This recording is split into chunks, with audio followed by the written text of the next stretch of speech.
ஒரு மனுஷன் கால் இல்லாமல் என்ன பண்ண முடியும்?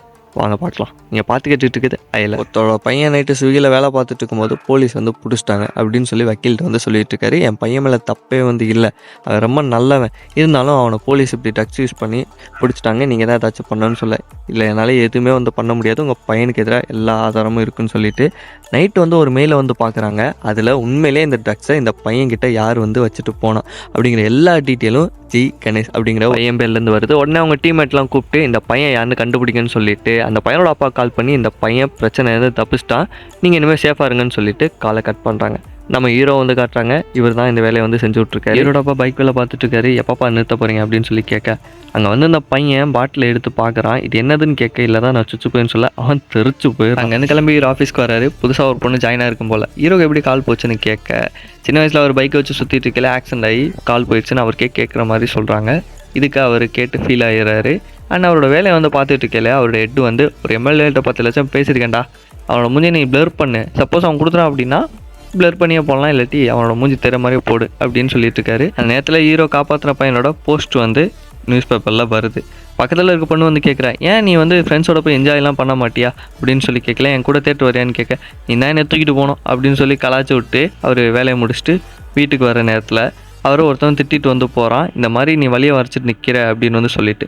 இருந்தாலும் லிஃப்ட்டில் போயிட்டு அவருக்கு பிடிச்ச பசங்களாம் வராங்க. அண்ட் அதில் குறிப்பாக ஒரு பையனை அவருக்கு ரொம்ப வந்து பிடிக்கும். அவங்கள ஜாலியாக பேசிகிட்டே வந்து இருக்கிறாரு. அப்போது ஹீரோ கிட்ட வந்து கேட்குறான், இங்கே பாரு என் பர்த்டே வரப்போகுது, நீ கண்டிப்பாக வந்து வரணும் அப்படின்னு வந்து சொல்லிட்டு ஓடிடுறான். ஹீரோ ஃப்ரெண்டோட ரூமுக்கு வந்துட்டு பார்ட்டி பண்ணுறான். நைட் ஆகுது. ஜெய் கணேஷுங்கிற காமிக்ஸை வந்து எழுதிட்டுருக்கான் ஹீரோ. பசங்களாம் சேர்ந்து டான்ஸ் ஆடுறத பார்த்துட்டு ரொம்பவே கஷ்டப்படுறான். ஏன்னா காலையில் அந்த பொண்ணுக்கிட்ட கால் இல்லாத விஷயத்த ஆஃபீஸில் ஒருத்தர் சொன்னதாக இருக்கட்டும், இவர் வந்துட்டு கீழே ஒருத்தன் இடையில நிற்கிறான்னு சொல்லி திட்டதாக இருக்கட்டும், இதெல்லாம் நினச்சி ரொம்ப அழுதுட்டு நைட்டு அப்படியே தூங்கிறான். காலையில் ஒரு கால் வருது, உங்கள் காமிக்ஸ் எனக்கு வந்து பிடிச்சிருக்கு, நீங்கள் ஓகேன்னு சொன்னால் மொத்த காமிக்ஸை என்கிட்ட வந்து கொடுங்க, நான் பப்ளிஷ் பண்ணுறேன் அப்படின்னு சொல்லி ஒருத்தவங்க சொல்ல. இதை கேட்டு ரொம்ப சந்தோஷமாய் அவங்க வீட்டுக்கு அங்கே தடுக்கி விட்டு கீழே விழுந்துறான். அங்கே ஒரு பொண்ணு வந்து காப்பாற்றுது. யார் நீங்கள் அப்படின்னு வந்து கேட்கல. இந்த மாதிரி நீங்கள் தானே வர சொன்னீங்க காமிக்ஸ் பப்ளிஷ் பண்ணுறேன்னு சொல்லிட்டு, இதான் அந்த காமிக்னு சொல்லலை. நான் சொல்லலையே அப்படின்னு சொல்லிட்டு திரும்பி பார்க்கல. அவங்க அம்மா வந்து நான் தான்மா சொன்னேன், இதான் அந்த காமிக்ஸ் ரொம்பவே நல்லா இருக்குது, நைட்டு கூட சொன்னேன்னு சொன்னதும் அந்த பொண்ணு, உங்களை யார் இந்த வேலையை பண்ண சொல்லலாம், நான் தான் இந்த ஆப்க்கு வந்து ஓனர், அதெல்லாம் நடக்கவே முடியல, எப்படி காமிக்ஸை நல்லா எழுதிப்பேன்னு சொல்லி அந்த பொண்ணு சொல்ல. அவங்க அம்மா புக்ஸ்லாம் வாங்கிக்கிறாங்க. இருந்தாலும் இந்த விஷயம் ஹீரோ வந்து கஷ்டப்படுத்துது. அங்கே வீட்டுக்கு வர நேரத்தில் குட்டி பையனோட அப்பா வந்திருப்பார் போல். அங்கே அவங்களோட பேசிட்டு வந்திருக்கான். ஹீரோ பார்த்தோன்னா ஓடி வந்து கட்டி பிடிச்சி, நான் நாளைக்கு கண்டிப்பாக நீ என் பர்த்டேக்கு வரும் அப்படின்னு வந்து சொல்கிறான். அந்த இடத்துல அவங்க அப்பா வந்து பார்த்துட்டு சும்மா ஆயின்னு வந்து சொல்லிட்டு கிளம்பிடுறாரு. ரொம்ப நாள் கழிச்சு வந்திருப்பார் போல். ஹீரோயின் அந்த ஜெய் கணேஷுங்கிற காமிக்ஸை படுத்து ரொம்ப இம்ப்ரெஸ் ஆகிறாங்க. ஹீரோ அவரோட லைஃப்பில் நடந்த விஷயத்தை அப்படியே வந்து கொஞ்சம் ஆல்ட்ரேட் பண்ணி வந்து எழுதியிருக்காரு. ஸோ இது அவங்களுக்கு பிடிச்சி போக இவரோட அப்பா கிட்ட வந்து ஹீரோ வந்து கால் பண்ணி பேசுகிறாரு. லைக் அவருக்கு டிமோட்டிவேட் ஆகுது அப்படின்னு சொல்லல, அவங்க அப்பா மோட்டிவேட் பண்ணி விட்றாரு. அந்த பொண்ணு காமிக்ஸை ஃபுல்லாக படித்து முடிக்க அந்த வக்கீல் ஸ்டார்டிங்கில் பார்த்தோம்ல, அவங்க ஹீரோவை தேடி வந்து ஒரு ஹெல்ப் கேட்குறாங்க. ஹீரோ பண்ண முடியாது அப்படின்னு வந்து சொல்லிடுறாரு.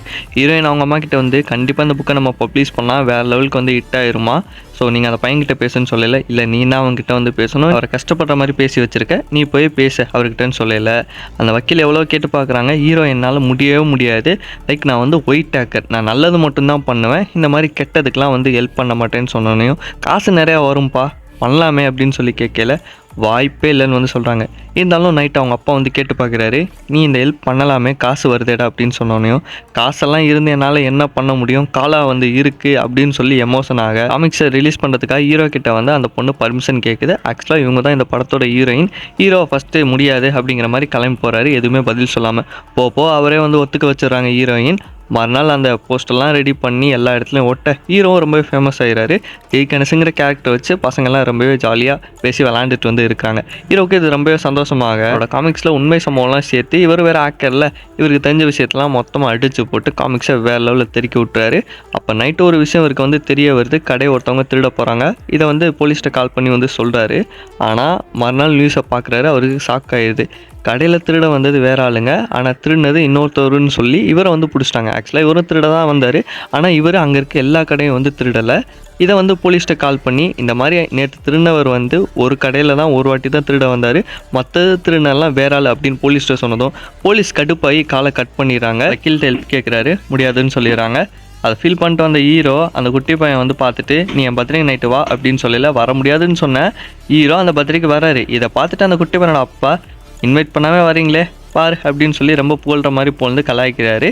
இருந்தாலும் அந்த குட்டி பையன் அவனை பார்த்துட்டு வந்து ரொம்பவே சந்தோஷப்பட்டு கட்டி பிடிச்சிட்டு எனக்கா என்ன கிஃப்ட் கொண்டு வந்திருக்க அப்படின்னு தேடி பார்க்குற பாக்கெட்டில் விட்டு அந்த குட்டி பையன் அங்கே வந்து ஒரு சாக்லேட் வந்து இருக்குது, இது எனக்கு போதும் அப்படின்னு சொல்லி சந்தோஷமாக கீழே வந்து பேசிகிட்டு இருக்கேன். என் கூட ரன்னிங் ரேஸ் வா அப்படின்னு சொல்ல ஹீரோயின் கால் பண்ணி நான் காமிக்ஸை வந்து பப்ளிஷ் பண்ணிட்டேன், வேறு லெவலில் எல்லா இடத்துக்கும் ஹிட்டான்னு சொன்னதும் டக்குன்னு காலைல ஹீரோ யாரோ இடிக்க வர்றாங்க. அதுக்குள்ளே பார்த்தா அந்த குட்டி பையனை கடத்திட்டாங்க. ஹீரோ துரத்தி வந்து வராரு, இருந்தாலும் காரு அந்த இடத்த விட்டு மூவ் ஆயிடுது. போலீஸில் வந்து கம்ப்ளைண்ட் வந்து கொடுக்குறாங்க. போலீஸ் எல்லாருமே வெறித்தனமாக தேடுறாங்க. ஏன்னா அந்த குட்டி பையனோட அப்பா எம்எல்ஏ வேற. இன்னுமே போலீஸ் கவனமாக தேட ஆரம்பிக்குது.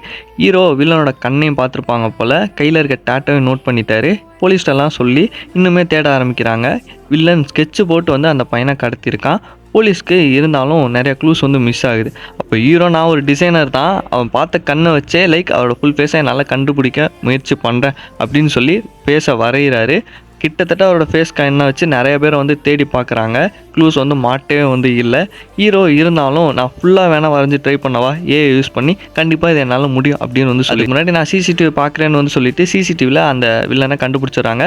அதை வச்சு காரை ஃபாலோ பண்ணையில் சுற்றி ஒரே இடத்துக்கு வந்து கார் வந்து நிற்கிது. இதனால் போலீஸ் எல்லாம் கடுப்பாயிடுறாங்க. அண்ட் அங்கே இருக்க இன்னொரு காரை வேற எடுத்துகிட்டு அவன் கிளம்பிடுறான். அங்கே இருக்க ஒரு ஹெட்டு ஒரு பொண்ணு போல் அது ஹீரோ பண்ணுறதை பார்த்துட்டு கடுப்பாரா. ஏன்னா ஹீரோ பண்ண வேண்டிய வேலையை எல்லாத்தையும் பண்ணிகிட்ருக்காரு. போலீஸ் நீ பொறாமப்படாத, உன் வேலையை நீ போய் பாரு, அவர் வேலையை பார்க்கணும்னு சொல்ல அவர் முன்னாடியே சொன்ன மாதிரி யூஸ் பண்ணி அந்த ஃபேஸை தேட ஆரம்பிக்க அந்த பொண்ணு வந்து பார்த்துட்டு இது இல்லைன்னு சொல்லி வேணுன்னே சொல்கிறா. இருந்தாலும் ஹீரோ வந்து ஃபேஸை ஃபுல்லாக வரைஞ்சி காமிக்கிற நேரத்தில் ரேடியோலேருந்து ஒரு சவுண்டு வருது. எல்லோரும் அந்த ஃபோட்டோவை தட்டி விட்டு ஓடுறாங்க. அப்போ தான் வில்லன் வந்து சொல்கிறான், என்ன யாருன்னு தெரியுதா, நான் தான் மனோஜ், எம்எல்ஏ. உன் பையன் எப்படி கொல்லுவேன் அப்படின்னா என்னோடய பொண்ணு எப்படி இறந்து போனாலோ அதே மாதிரி தான் வந்து கொல்லுவேன். 12 hours டைம் வந்து இருக்குது. நான் எவ்வளவோ வந்து சொன்னேன், நீ என் வீட்டு பக்கத்தில் இருக்க அந்த பிளாஸ்டிக்ஸ்லாம் வந்து கிளியர் பண்ணு, ஒன்னால தான் என் பொண்ணு யூடியூப்லாம் வீடியோ போட்டு எல்லாமே ட்ரை பண்ணி பார்த்தோம், ஆனால் வந்து முடியலை. அவள் அதாலே வந்து இறந்து போயிட்டா. அதுக்கு முன்னாடி அவளோட அம்மா வேறு இறந்து போயிட்டாங்க அப்படின்னு வந்து சொல்லலை. இதனால் எம்எல்ஏக்கு பிரச்சனை அதிகமாகுது. இருந்தாலும் அந்த குட்டி பையனை தேடணும்னு சொல்லிட்டு எல்லாம் கண்டுபிடிக்க முயற்சி வந்து பண்ணுறாங்க.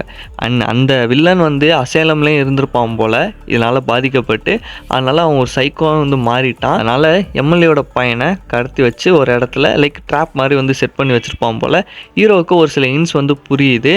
அதை வச்சு அவன் வந்து தேடி வந்து பார்க்குறான். அந்த வில்லனோட வீடியோ வந்து கண்டுபிடிக்கிறான். ஏன்னா ஹீரோ வந்து ஆக்கர் தானே, ஐபி அட்ரஸ்லாம் வச்சு ஈஸியாக வந்து கண்டுபிடிச்சிடுறாரு. வர நேரத்தில் வில்லன் இறந்து போயிடறான். அந்த குட்டி பையன் இருக்கிற இடம் இவங்களுக்கு வந்து தெரியக்கூடாது. சப்போஸ் உயிரோடு இருந்தால் போலீஸ் எப்படியாச்சும் கண்டுபிடிச்சிருவாங்க, அந்த பையனை காப்பாற்றிடுவாங்கன்னு சொல்லிட்டு அவன் சைக்கோத்தனமாக இறந்து போகிறான். இருந்தாலும் ஹீரோ விடலை, வில்லனோட லேப்டாப்பை செக் பண்ணிகிட்டே வந்து இருக்கிறாரு. அந்த சமயத்தில் அந்த போலீஸ் ஸ்டேஷனுக்கு ஒரு வீடியோ கால் வந்து வருது. வில்லன் வந்து செட் பண்ணியிருப்பான் போல். அந்த குட்டி பையன் எழுந்திரிச்சு பார்க்குறான், வீடியோ வந்து ஆன் ஆகுது, போலீஸ் ஸ்டேஷனுக்கு வந்து கனெக்ட் ஆகுது. அந்த பையன் ரொம்பவே வந்து பயந்து போயிட்டு கத்துறான். அப்போ ஹீரோ வந்து சொல்கிறாப்புல, உனக்கு ஒன்றுமே வந்து இல்லை, அங்கே வந்து ஒரு கேம் தான் வந்து வச்சுருக்கோம், நீ அங்கே இருக்க இடத்த விட்டு தப்பிக்க ஏதாச்சும் ட்ரை பண்ணுன்னு சொல்லலை. அந்த குட்டி பையன் சொல்கிறான், இங்கே எதுவுமே வந்து இல்லை தப்பிக்கிறதுக்கு, நீ ட்ரை பண்ண, இது ஒரு கேம் அப்படின்னு வந்து சொல்லிட்டு இருக்கல. அந்த வீடியோ வந்து கட் ஆயிடுது. அந்த பையன் ரொம்ப வந்து பயந்து போய் கத்திட்டே வந்து இருக்கிறான். ஹீரோ சொல்கிறாரு போலீஸ்கிட்ட, எனக்கு ஒரு சில ஐபி அட்ரஸ் வந்து கிடச்சிருக்கு, அதை வச்சு நான் ட்ராக் பண்ண முடியும் அப்படிங்கிற விஷயத்த போலீஸ்கிட்ட சொல்ல அந்த பொண்ணு திரும்பியுமே வராமப்படுது ஹீரோ மேலே. நீ உன் வேலையை பாரு, அவன் வேலையை பார்க்க விடுன்னு சொன்னதும் ஹீரோ முடிஞ்ச அளவுக்கு வந்து ஐபி அட்ரஸில் வந்து ட்ராக் பண்ணிகிட்டே வந்து இருக்கிறாங்க. ஸோ அது மூலியமாக வில்லன் லேப்டாப்லேருந்து ஒரு ஆர்டர் வந்து பண்ணியிருக்காங்க. அந்த இடத்துக்கு போனால் ஐடியா கிடைக்கணும் வந்து சொல்லிட்டு ஆர்டர் பண்ண இடத்துக்கு போய் பார்த்தா ஒரு கடை இருக்குது. சரி, இன்னொரு இடத்துல டெலிவரி ஆகிருக்கும்ல, அதை ட்ராக் பண்ணி போகலான்னு சொல்லிட்டு ஹீரோ வந்து தேடிட்டு வந்து இருக்கிறாரு. அதில் தான் அந்த வீடை வந்து கண்டுபிடிக்கிறாரு. கண்டிப்பாக இந்த வீட்டில் தான் ஆர்டர் பண்ணியிருக்காங்க அப்படின்னு வந்து சொல்லிட்டு பையன் இங்கே தான் இருக்காங்கிற விஷயத்தையும் ஹீரோ சொல்கிறாரு போலீஸ்கிட்ட. இவங்கெல்லாம் ஃபாலோ பண்ணிவிட்டு அந்த இடத்துக்கு போய் பார்த்தா அங்கே யாருமே வந்து இல்லை. அந்த பையனுக்கு வேறு ஆக்சிஜன் கம்மியாகிட்டே வந்து இருக்குது. இதனால் போலீஸ் எல்லாம் செம்மையாக கடுப்பாயிடுறாங்க. அங்கே யாரும் இல்லைன்னு வந்து சொல்லிட்டு ஹீரோவால தான் டைம் வேஸ்ட் ஆயிடுச்சுன்னு சொல்லி அவரை கிளம்ப சொல்லிடுறாங்க. ஹீரோ ஃபீல் பண்ணிட்டே கிளம்ப இந்த விஷயத்தெல்லாம் ஒரு நபர் வீடியோ எடுத்து நியூஸ் சேனல்கிட்ட வந்து கொடுக்க அது நியூஸாக ஃப்ளாஷ் ஆகிடுது. போலீஸ் கால் பண்ணி ஹீரோவை 2 மணி கழிச்சுட்றாரு. ஹீரோக்கு என்ன நடக்கும்னு தெரியல. நியூஸ் சேனலில் பாடா அப்படின்னு சொன்னதுக்கப்புறம் நியூஸ் சேனலில் பார்த்தா இன்னுமே அவர் வந்து ஃபீல் பண்ணுறாரு. அந்த சமயத்தில் திருப்பி அவங்க அப்பா கால் பண்ணல, அவங்க அப்பா மோட்டிவேட் பண்ணுறாரு. ஹீரோ அந்த ஆர்டர் பண்ண கடையில் கண்டிப்பாக ஒரு 2 நபர் வந்திருக்கணும், அவங்கள சேஸ் பண்ணி பார்க்கலான்னு சொல்லி அந்த இடத்துல இன்னொருத்தரோட ஃபேஸை வந்து கண்டுபிடிச்சிடாரு. இந்த ஃபேஸை ஃபாலோ பண்ணிவிட்டு அந்த கடைக்கே வந்து ஹீரோ போகிறாரு. அங்கே ஒரு வெயிட்டர் வந்து இருப்பார். அவர்கிட்ட ஃபோட்டோ வந்து காமிச்சு இது யாருன்னு சொல்லி கேட்க, இவர் பெரிய பிஸ்னஸ் மேன், இவருக்கு ஒரு பெரிய கம்பெனியாக வந்து இருக்குது அப்படிங்கிற விஷயத்தெல்லாம் சொன்னதுக்கப்புறம் ஹீரோ திரும்பி ஊபரை வந்து புக் பண்ணல. ஒரு பையன் வந்து பிக் பண்ணுறான். அது யாருன்னா ஸ்டார்டிங்கில் ஹீரோ வந்து ஒரு பையனுக்கு ஹெல்ப் பண்ணியிருப்பார்ல, ட்ரக்ஸ் கடத்துறான்னு சொல்லி மாட்டியிருப்பான்ல, அந்த பையன் தான் வந்து ஹீரோ பிக் பண்ணதும் ஹீரோ சந்தோஷப்படுறாரு. ஆனால் அதை வெளியே வந்து காட்டிக்கல. ஹீரோ வேமா போன்னு சொல்கிறாரு. அந்த டயத்தில் அந்த பையன் ஃபோன் எடுத்து பேச ஹீரோ வந்து திட்டாரு, என் கால் மாதிரி உனக்கு போன்மா அப்படின்னு வந்து சொல்லிட்டு அந்த இடத்துக்கு போய் ஒரு வழியாக சேர்ந்துறாங்க. ஹீரோ அங்கேருந்து ஃபாஸ்ட்டாக ஓடி வந்து அந்த பில்டிங் இருக்கிற இடத்துக்குள்ளே போய் லைக் அந்த ஓனர் எங்கே இருக்கான்னு வந்து கேட்க, அவர் எப்போ டெல்லி போயிட்டாரப்ப அப்படின்னு வந்து சொல்லலை. அவரோட ரூமுக்கு என்னை கூப்பிட்டு போன்னு சொன்னதும் ஒரு பையன் கூப்பிட்டு போயிருப்பான். அந்த டோர் வந்து அன்லாக் பண்ணவே வந்து முடியாது. நான் ஹெல்ப் கேட்க போகிறேன்னு சொல்லிட்டு அந்த பையன் ஓடி போக ஹீரோ அங்கேயே லேப்டாப்பை வச்சு ஆக்ட் பண்ணி அதை ஆக்சஸ் பண்ணலான்னு பார்ப்பான். ஆனால் ஒரு ஃபேஸ் ஐடி வந்து வரும். அந்த பையன் வேற போயிட்டான். இருந்தாலும் ஹீரோ ரொம்பவே முயற்சி பண்ணி அந்த வீல் சாலேருந்து கீழெல்லாம் விழுந்து அவன் ஃபேஸை கொண்டாந்து ஒரு வழியாக நிப்பாட்டி அந்த டோரை அன்லாக் பண்ணிடுவான். முடிஞ்ச அளவுக்கு அவன் தவந்து அந்த இடத்த விட்டு முன்னாடி போய் பார்க்கல அந்த பையன் மயக்கம் போட்டு விழுக அந்த இடத்துலேருந்து அந்த பையனை கட்டி பிடிச்சி உருண்டு வெளில வந்து ஹீரோ கொண்டாந்து போட்டுறாரு. அந்த பையனுக்கு மூச்சு வருது. இதோட படம் வந்து முடியுது. அந்த காமிக்ஸும் பப்ளிஷ் பண்ணுறாங்க. பெரிய லெவலில் ஹிட் ஆகுது. இதோட படம் முடியுது. அடுத்த படத்தில் பார்க்கலாம். டாட்டா.